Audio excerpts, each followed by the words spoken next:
America Iran युद्धाच्या पार्श्वभूमीवर gas तुटवड्याचा परिणाम पर्यटनावर होतोय। धार्मिक पर्यटनासाठी प्रसिद्ध असलेल्या सोलापूरकडे पर्यटकांनी पाठ फिरवली आहे। दक्षिण भारताचे प्रवेशद्वार असलेल्या सोलापूरमधील पर्यटनावर याचा मोठा परिणाम दिसून येतोय।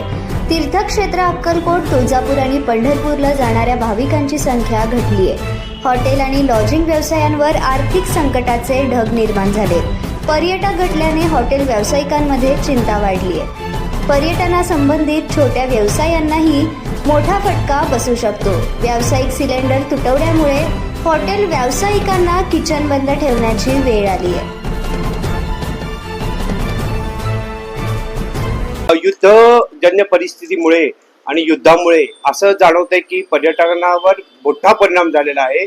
पर्यटक हे बाहेर पडण्यासाठी घाबरत आहेत, पण हे खरं तर सीझनचा टाइम आहे आमचा। लोक सुट्टीच्या वेळी बाहेर पडत असतात, पण गॅसचा तुटवडा हे जाणवत असल्यामुळे आणि त्याची दाहकता लक्षात येता पर्यटक कमी होताना दिसत आहेत।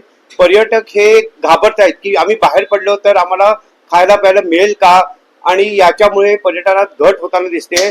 खरं तर सोलापूर हे धार्मिक पर्यटनाचं केंद्रबिंदू मानलं जातं आणि याच्यावर घाव घातला जात आहे आणि हॉटेल आणि रेस्टॉरंट हे बंद होण्याच्या मार्गावर आहेत। मला आताच लक्षात आलं की काही ठिकाणी रेस्टॉरंट हे बंद झालेत गॅसच्या अभावामुळे।